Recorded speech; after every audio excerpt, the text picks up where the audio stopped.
പിന്നീട് കേരളീയ മുസ്ലിമീങ്ങളുടെ ഇടയിൽ സമസ്ത കേരള ജംഇയ്യത്തുൽ ഉലമക്കൊരു ബദലായ റിബലായി വന്നത് കേരളത്തിൽ അതേ സമസ്തയുടെ പേരുപയോഗിച്ചുകൊണ്ട് കാന്തപുരം വിഭാഗമാണ്.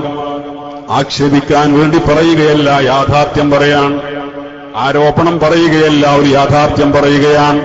ഞാൻ ചോദിക്കട്ടെ, കാന്തപുരം വിഭാഗത്തോട്, SSFന്റെ പ്രവർത്തകരോട്, AP വിഭാഗത്തിന്റെ അനുഭാവികളോട്, അവരുടെ സ്വന്തം നഫ്സിനോട് ചോദിക്കാൻ ഞാൻ 2 ചോദ്യങ്ങൾ നിങ്ങളുടെ മുമ്പിലിടുകയാണ്. സ്വയം ചോദിച്ചാൽ മതി. ഇന്ന് കിടന്നുറങ്ങുമ്പോൾ ആ പ്രസ്ഥാനത്തോട് മാനസികമായി താല്പര്യം തോന്നിയിട്ടുള്ളവർ സ്വയം ചോദിക്കുക. 2 ചോദ്യങ്ങൾ. 1989 സമസ്ത കേരള ജംഇയ്യത്തുൽ ഉലമയുടെ അധ്യക്ഷനാരാന്നറിയോ? ബഹുമാനപ്പെട്ട റഈസുൽ മുഹഖ്ഖിഖീൻ കണ്ണിയത്ത് അഹ്മദ് മുസ്ലിയാരാണ്.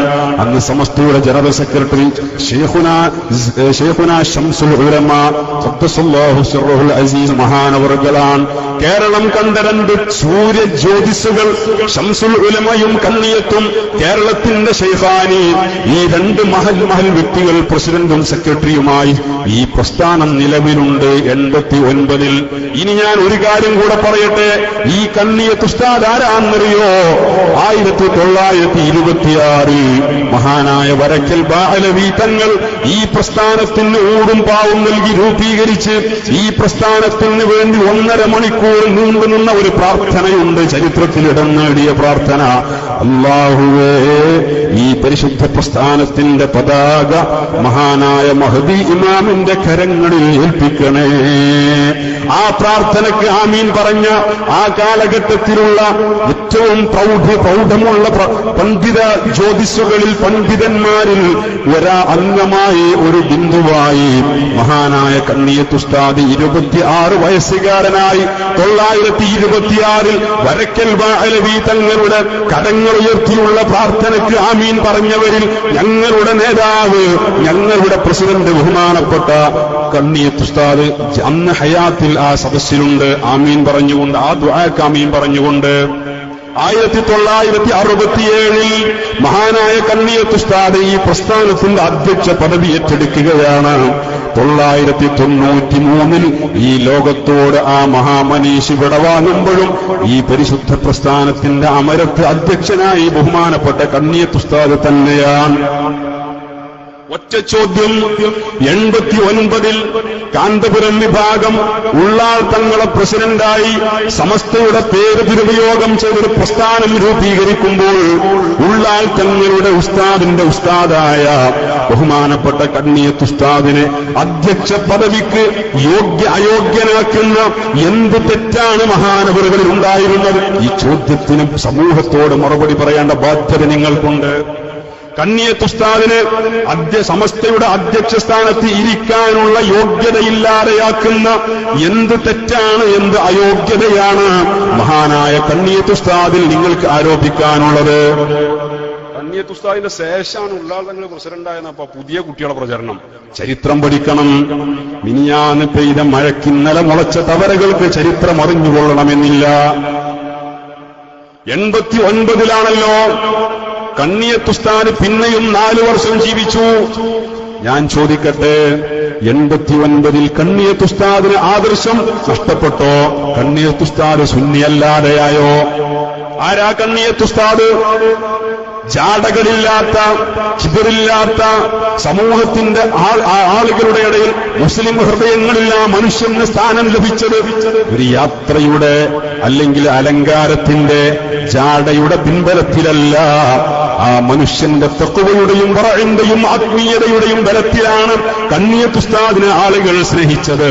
വാഴക്കാട്ടിലേക്ക് ആളുകൾ ഒഴുകിയത് ബിസിനസിന്റെ ഷെയറിനെ കുറിച്ച് ചർച്ച ചെയ്യാനല്ല, പാർട്ട്ണർഷിപ്പിനെ കുറിച്ച് ചർച്ച ചെയ്യാനല്ല, നോളേജ് സിറ്റികളുടെ ഷെയർ പിരിക്കാനല്ല, ഷെയർ കൊടുത്തത് തിരിച്ചു വാങ്ങാനല്ല, റസീറ്റിൽ നമ്പറില്ലാത്ത റസീറ്റിന്റെ പേരിൽ പിരിവ് നടത്തിയതിനെ കുറിച്ച് ചോദ്യം ചെയ്യാനല്ല, അതിലെ ഓഹരി ആവശ്യപ്പെടാനല്ല. കണ്ണിയത്ത് ഉസ്താദിന്റെ വാഴക്കാട് പാലക്കാടുള്ള ഭവനത്തിലേക്ക് ആളുകൾ ഒഴുകിയത് ഫത്വ ചോദിച്ചുകൊണ്ടാണ്, ദുആ ചെയ്യിപ്പിക്കാൻ വേണ്ടിയാണ്. വർഷങ്ങൾക്ക് മുമ്പ് മമ്പാട് വെച്ച് മഹാനായ കണ്ണിയത്ത് ഉസ്താദിനെ വഅലിന് കൊണ്ടുവന്നൊരു ചരിത്രമുണ്ട്. കണ്ണിയത്ത് ഉസ്താദിനെ വഅലിന് കൊണ്ടുവന്നു. ബഹുമാനപ്പെട്ടവരോട് ആളുകൾ പറഞ്ഞു, ഉസ്താദേ മഴയ്ക്ക് വേണ്ടി ദുആ ചെയ്യണം ഉസ്താദേ, കൃഷികൾ മുഴുവനും നഷ്ടപ്പെട്ടിട്ടുണ്ട് ഉസ്താദേ, നാളെ നിങ്ങൾ വരുമ്പോൾ നിങ്ങളുടെ വീട്ടിലുള്ള നാൽക്കാലികളെയും കൊണ്ടുവരണം എന്ന് ബഹുമാനപ്പെട്ടവർ പറഞ്ഞു.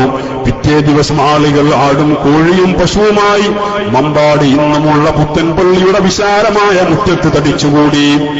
ബഹുമാനപ്പെട്ട കണ്ണിയത്ത് ഉസ്താദ് ദുആ സമ്മേളനമില്ല, സ്വലാത്തുകൾ കോടിക്കണക്കിന് സ്വലാത്തുകൾ മെസ്സേജ് വഴി അയച്ച് പാർസൽ അയക്കുകയല്ല.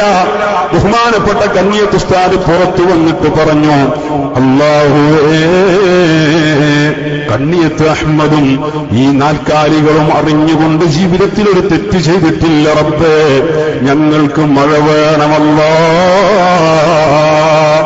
മഴയ്ക്ക് വേണ്ടി കണ്ണിയത്ത് ഉസ്താദിനെ സമീപിച്ച ജനക്കൂട്ടം മഴ കൊണ്ട് തിരിച്ചു പോയത് 100 കൊല്ലം തികഞ്ഞിട്ടില്ലാത്ത ചരിത്രമാ. ആ മഴയ്ക്ക് സാക്ഷികളായവർ ഇന്നും ഹയാത്തിലുള്ള കാലഘട്ടമാണ്. ഇത് സ്വപ്നകഥയല്ല, ഇത് യാഥാർത്ഥ്യമാണ്, സാക്ഷികളുള്ള യാഥാർത്ഥ്യമാണ്. മമ്പാട് പീഡികത്തിണ്ണയിൽ ഇരിക്കുന്ന പഴയ പ്രായമുള്ള ആളുകളോട് ചോദിച്ചാൽ, പ്രിയപ്പെട്ട മുഅ്മിനീങ്ങളെ, ഈ ചരിത്രം ഇതിനേക്കാൾ വൃത്തിയായി അവര് പറഞ്ഞു തരും.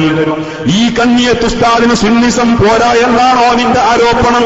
ഈ കണ്ണിയത്ത് ഉസ്താദ് ആദർശപരമായി ന്യൂനത സംഭവിച്ചു എന്നാണോ നിന്റെ ആരോപണം? എങ്കിൽ നീ ഏത് ആദർശത്തിന്റെ വക്താവാണെന്ന് സമൂഹത്തോട് തുറന്നു പറയണം. ഞങ്ങൾ ആ കണ്ണിയത്ത് ഉസ്താദിന്റെ പിന്നിലാ. ആ കണ്ണിയത്ത് ഉസ്താദിനെ ഉപദ്രവിക്കാൻ ശ്രമിച്ചവർക്ക്, ആരോപണം ഉന്നയിക്കാൻ ശ്രമിച്ചവർക്ക്, തടയാൻ ശ്രമിച്ചവർക്ക്, കൂക്കി വിളിച്ചവർക്ക്, ആ മഹാനെതിരെ പരസ്യമായി പരിഹാസ സ്വരത്തിൽ സംസാരിച്ചവർക്ക്, ഇതേപോലെ വർഷങ്ങൾക്ക് മുമ്പ് സ്റ്റേജ് കെട്ടി പ്രസംഗിച്ചവരാണ് ഞങ്ങൾ. അതിന്റെ പേരിൽ പീഡനമേൽക്കേണ്ടി വന്നവരാണ് ഞങ്ങൾ. കണ്ണിയത്ത് ഉസ്താദിന്റെ അഭിമാനം സംരക്ഷിച്ചവരാണ് ഞങ്ങൾ. നിങ്ങളന്ന് കണ്ണിയത്ത് ഉസ്താദിനെ ആക്രമിക്കാൻ നടന്നവരാണ്. എന്ത് തെറ്റാണ് മഹാൻ ചെയ്തത്? പിന്നെ ബഹുമാനപ്പെട്ട ശംസുൽ ഉലമ ഖദ്ദസല്ലാഹു സിർറഹുൽ അസീസ്, ബഹുമാനപ്പെട്ട ശൈഖുന, അന്ന് അദ്ദേഹമാണ് ജനറൽ സെക്രട്ടറി. 996 മഹാനായ ശൈഖുന വഫാത്താകുന്നത് വരെയും 40 വർഷം നീണ്ട ജനറൽ സെക്രട്ടറി ശംസുൽ ഉലമയാണ്. എന്ത് അയോഗ്യതയാണ് ശംസുൽ ഉലമയിൽ നിങ്ങൾക്ക് ആരോപിക്കാനുള്ളത്? എന്ത് കാരണത്താലാണ് കാന്തപുരം അബൂബക്കർ മൗലവിയെ സമസ്തയുടെ പേര് ദുരുപയോഗം ചെയ്ത് ഒരു ജനറൽ സെക്രട്ടറിയായി അവരോധിച്ച് രംഗത്ത് കൊണ്ടുവരാൻ, ശംസുൽ ഉലമക്ക് റിബലായി കൊണ്ടുവരാൻ? ശംസുൽ ഉലമയിൽ എന്ത് ആരോപണമാണ് നിങ്ങൾക്ക് പറയാനുള്ളത്? ഇന്ന് നിങ്ങൾക്ക് ശംസുൽ ഉലമ മഹാനാണ്, അത് നിങ്ങൾ പറയണം. നിങ്ങളുടെ പരാജയത്തിന്റെ തുടക്കമാണത്. ശംസുൽ ഉലമയുടെ മഹത്വം നിങ്ങളും അംഗീകരിക്കുന്നു, ആലിമുൽ ആലമിന്റെ മഹത്വം നിങ്ങളും അംഗീകരിക്കുന്നുവെങ്കിൽ ഒന്നിനും സാധിക്കാത്ത ഒരു ഫത്വ പോലും ചോദിക്കാൻ കാന്തപുരത്തുള്ള വീട്ടിലേക്ക് ഒരു മനുഷ്യനും കടന്നു ചെല്ലാറില്ല. ബിസിനസിനെ കുറിച്ച് ചർച്ച ചെയ്യാനല്ലാതെ, അതുപോലുള്ള യാത്രകളെ കുറിച്ച് ചർച്ച ചെയ്യാനല്ലാതെ, ഫിത്നകളെ കുറിച്ച് ചർച്ച ചെയ്യാനല്ലാതെ ഒരാളും ആ മനുഷ്യനെ സമീപിക്കാറില്ല. കൊടുത്ത ഫത്വയിൽ മുഴുവനും കേരളം വിവാദമായതുമാണ്. കൊടുത്ത ഫത്വയിൽ മുഴുവനും കേരളത്തിലുള്ള ജനങ്ങൾ തമ്മിൽ തല്ലിയതുമാണ്. ഇങ്ങനെയുള്ള ഒരു മനുഷ്യനെ എന്തിനാണ് ശംസുൽ ഉലമക്ക് റിബലായി നിങ്ങൾ കൊണ്ടുവന്നത്? ഇത് രണ്ടാമത്തെ ചോദ്യമാണ്.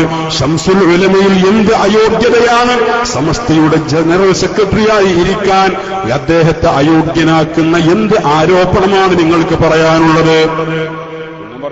ഒന്നും പറയാല്ലെങ്കിൽ പിന്നെ എന്താണ് ആ പ്രസ്ഥാനത്തിന് നിലനിൽപ്പുള്ളത്? എന്തിനുണ്ടാക്കി? ഉണ്ടാക്കിയിടം മുതൽ കേരളത്തിലുള്ള മുസ്ലിമുകളുടെ ഇടയിൽ അടിയല്ലേ? ഇന്ന് ആ പ്രസ്ഥാനത്തിന് തകർച്ച. സ്വന്തം വിശ്വാസമില്ല. നിങ്ങളുടെ പ്രഭാഷകർ എവിടെ പോയി? സുന്നത്ത് ജമാഅത്തിന്റെ ആളുകൾ ഞങ്ങളാണ്. ഞങ്ങൾ സംവാദത്തിന്റെ ആളുകളാണ്. ഞങ്ങളാണ് മുഖാമുഖത്തിന്റെ ആളുകൾ. മുഖാമുഖം നടത്തിയെടുത്തോളം, സംവാദം നടത്തിയെടുത്തോളം എന്തുണ്ടായി എന്നുള്ളത് കേരളത്തിലുള്ള ആളുകൾ കണ്ടു. എന്നാൽ അവരൊക്കെ ഇന്നെവിടെ? പ്രസംഗിക്കുന്ന പ്രഭാഷകന് എന്റെ പ്രസംഗം മുന്നിലിരിക്കുന്ന ആളുകൾ വിശ്വസിക്കില്ല എന്ന് ബോധ്യം വന്നാൽ പിന്നെ ഞാൻ പ്രസംഗിക്കുവോ? ആ അവസ്ഥയിലാണ് നിങ്ങളുടെ പ്രഭാഷകർ. ഗുരുത്തക്കേടാണ്. ഗുരുത്തക്കേടെന്ന് പറഞ്ഞാൽ കയ്യും കാലും വെച്ച സാധനമല്ല. അത് ചരിത്രത്തിൽ നിങ്ങൾക്കുള്ള തകർച്ചയിലൂടെ നിങ്ങൾ അനുഭവിച്ചറിയേണ്ടതാണ്. നിങ്ങൾ മനസ്സിലാക്കണം.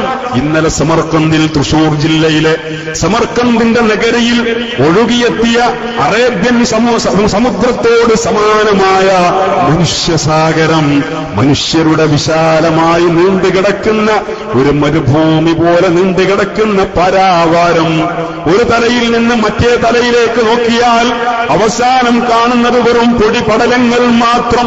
മനുഷ്യരുടെ തല പോലും അവ്യക്തമായ രീതിയിൽ എത്രയോ ദൂരം. ആ രീതിയിൽ കേരളീയ സമൂഹം മുഴുവനും സമസ്തയുടെ പിന്നാലെയാണ്. ആളുകൾ സമസ്തയിലാണ് മാനസികമായി. അതാണ് ഹക്ക് എന്ന് ജനങ്ങൾക്കറിയാം. ഞാൻ പറയുന്നു, എന്റെ പ്രിയപ്പെട്ട സഹോദരങ്ങളെ, മുഅ്മിനീങ്ങളെ, സമസ്ത കേരള ജംഇയ്യത്തുൽ ഉലമ ഈ പ്രസ്ഥാനത്തിന്റെ വഴി ക്ലിയറാണ്. ഇതിൽ ഒരു ഇഅ്വിജാജില്ല, വളവ് തിരിവുകളില്ല. വസ്സാബിഖൂനൽ അവ്വലൂന മിനൽ മുഹാജിരീന വൽ അൻസ്വാർ, മുഹാജിരീങ്ങളും അൻസാറുകളുമായി നിങ്ങളുടെ മുമ്പേ നടന്നുപോയവർ, വല്ലദീന തബഊഹും ബിഇഹ്സാൻ, ഇഹ്സാൻ കൊണ്ട് അവരോട് പിന്തുടർന്നവരും, റളിയല്ലാഹു അൻഹും വറദൂ അൻ, അല്ലാഹു അവരെ തൃപ്തിപ്പെട്ടിരിക്കുന്നു, അവർ അല്ലാഹുവിനെയും തൃപ്തിപ്പെട്ടിരിക്കുന്നു. അതാണ് ഒരു മുഅ്മിനിന്റെ ആദർശം. ആ വഴിയിലാണ് നമ്മളുടെ നിലനിൽപ്പ്, അതാണ് സുരക്ഷിതത്വം. റഹ്മാനായ റബ്ബ് സുബ്ഹാനഹു വ തആല ഈ പ്രസ്ഥാനത്തിന്റെ പിന്നിൽ ഉറച്ചു നിൽക്കാനും ഈ പ്രസ്ഥാനത്തിന് ഖിദ്മത്ത് ചെയ്യാനും ബഹുമാനപ്പെട്ട കോയക്കുട്ടി ഉസ്താദിന്റെയും സൈനുൽ ഉലമയുടെയും പിന്നിൽ നിന്ന് ഈ പ്രസ്ഥാനത്തിന് സേവനം ചെയ്ത് അതുവഴി ആഖിറം രക്ഷപ്പെടുത്താനും അല്ലാഹു സുബ്ഹാനഹു വ തആല തൗഫീഖ് ചെയ്യട്ടെ. ഈ പരിപാടി ഇവിടെ സംഘടിപ്പിക്കുകയും ഇതിനുവേണ്ടി അധ്വാനിക്കുകയും ചെയ്ത ആളുകൾക്ക് അല്ലാഹു അർഹമായ ഖൈർ പ്രദാനം ചെയ്യട്ടെ. ഇതിനുവേണ്ടി സഹകരിച്ച എല്ലാ ആളുകൾക്കും അല്ലാഹു അർഹമായ പ്രതിഫലം പ്രദാനം ചെയ്യട്ടെ. വആഖിറു ദുആഇ അൽഹംദുലില്ലാഹി. അസ്സലാമു അലൈക്കും.